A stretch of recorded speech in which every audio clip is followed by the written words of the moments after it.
11 సంవత్సరాలు విద్య నేర్చుకుంటాడు. ఒక రోజు నిధులు కాదు. నేనైతే నా ఆత్మీయ తండ్రి సురేష్ బాబు గారి దగ్గర ఈ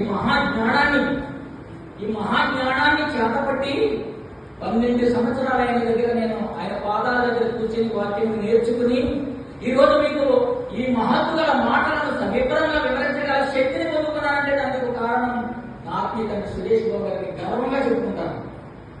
ఈ వాక్యం ఎందరితో లేదండి, లేదు లేదు, ఈ లోకంలో ఏమి సంపాదించిన వేస్తూ పోలంటాడు.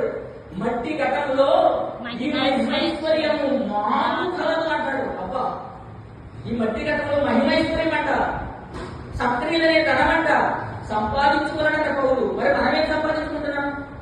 ప్రతి దినము మమ్మల్ని హెచ్చరిస్తూ వాక్యం చేత ఖండిస్తూ మమ్మల్ని తీర్చిదిద్ది ఈనాడు అనేకులకు స్వార్థ ప్రకటించడానికి సగర్వంగా సత్యవాక్యాన్ని చూడండి, కలిగి లేని స్వచ్ఛమైన నిర్మలమైన వాక్యం వరకు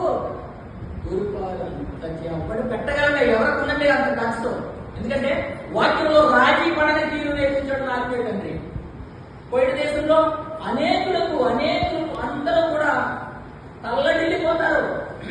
సెమినార్ కనుక ఆత్మీయ తండ్రి సురేష్ బాబు పెడితే ఎందుకో తెలుసా? సత్యవాక్యం అక్కడే దొరుకుతుంది. కర్మవులందరూ నమ్మకార్థపు మాటలు చెబుతూ వాళ్ళని సంతోష పెడుతూ ఏమంటే తెలుసా? మీరు మనుషులను సంతోష పెట్టువారు అయితే మీరు ఎప్పటికీ దేవుడికి దోషం కాదు. మనుషులను సంతోష పెట్టి సేవ చేస్తున్నావా? మనుషులను సంతోష పెట్టుబడిగానే ఉంటాం. కానీ నీ మాటల వల్ల నీ వాక్యం వల్ల దేవుడు సంతోషించాలి. ఎవరి వల్ల సంతోషించాడు దేవుడు? ఇదిగో ఈయనే నా ప్రియ కుమారుడు, నేను ఆనందించుతున్నాను. ఎవరైనా ఆనందించాడండి? క్రీస్తు వల్ల ఆనందించాడు. ఎందుకు ఆనందించాడండి?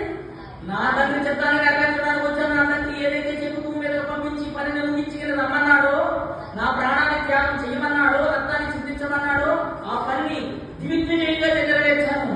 నేనైతే నా తండ్రి దగ్గరికి వెళ్ళిపోతున్నా, చేయటప్పుడు ఈ చెప్పని సంపూర్ణంగా నెరవేర్చి తండ్రి భూమి మీద నిన్ను మహిమపరచానంటున్నాడు. అబ్బా, మనం ఏం చేస్తాం? మహిమపరుస్తున్నామా? మంటలో చేస్తున్నామా? రక్తము చిందించడం పరిగెత్తు పాదములు. ఎటు పరిగెడుతున్నాయి మన పాదాలు? మన నడకెట్టు, మన ప్రయాణం ఎట్టు, మన గమ్యం ఏంటి?